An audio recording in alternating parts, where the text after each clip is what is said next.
Welcome back. Mindfulness Moments. You had a wonderful week.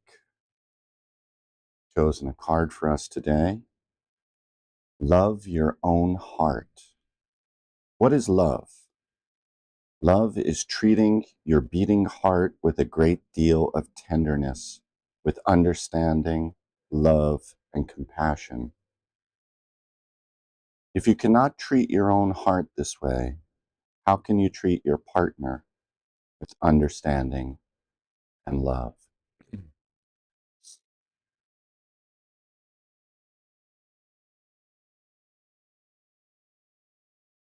Treating yourself with love. This is a very important practice. It's very challenging. Many of us have been conditioned through our upbringing, through our interactions with other students, with teachers, with friends, parents, that we're not good people.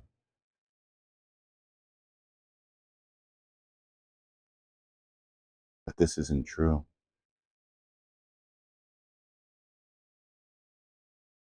In Buddhism, we're born pure. We don't have original sin.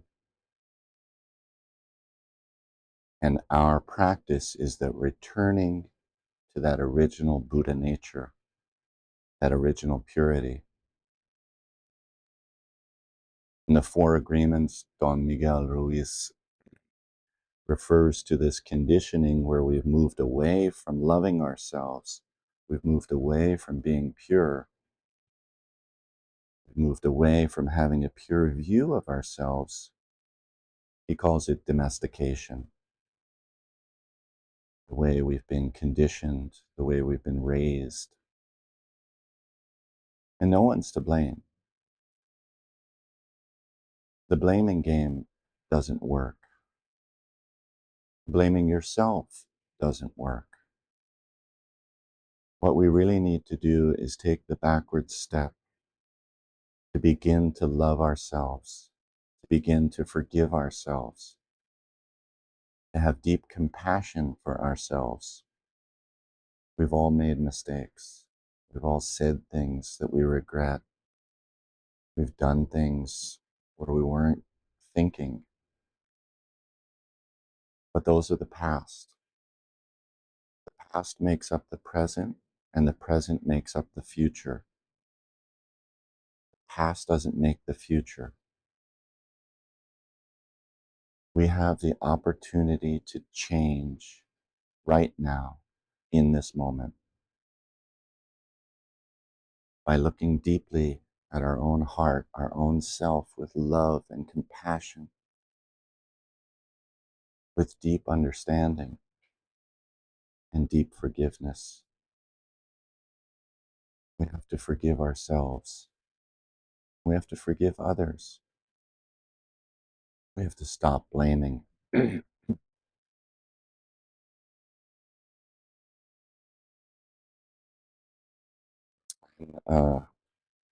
really good at blaming myself. I'm really good at punishing myself. Just 2 days ago, I went for a bike ride to go shopping at Costco. And as you can imagine, buying stuff from Costco and putting it on your bike is not an easy task. I went to get an air purifier, and the box in Costco appeared smaller than it did outside when I was trying to fasten it to my bike. And I had a bag with my everyday stuff in it. I moved that and I stuffed it in a weird place on my bike. And while, excuse me, while I was riding the 4.5 miles home, that bag disappeared. I noticed it about halfway,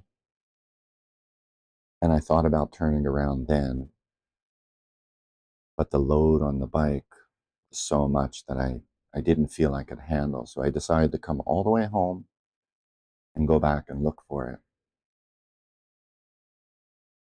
Now, this was a very deep practice for me because I began to work with my judging mind, a mind that wanted to say, "You're such an idiot. Why did you put it there? Why didn't you fasten it better?" And I thought positively, and I let those thoughts go. And I thought to myself, I'm going to find this. And I rode all the way back to Costco and I couldn't find it. I thought it had fallen near a construction site or somewhere else. As I was riding back, I just happened to look to the left.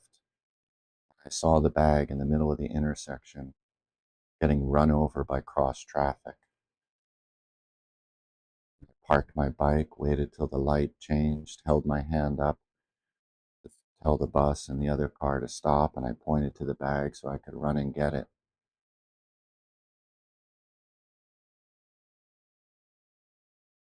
The important part of this story is not the bag. It's not that I found the bag.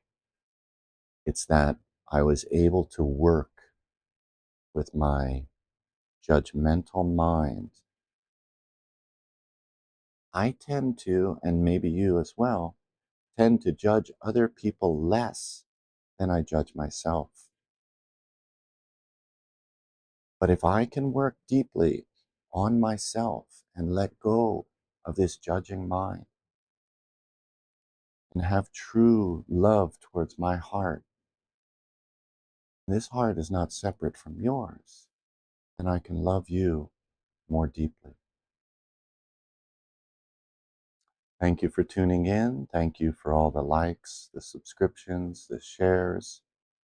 If you have any questions or comments, please leave them below. See you next week.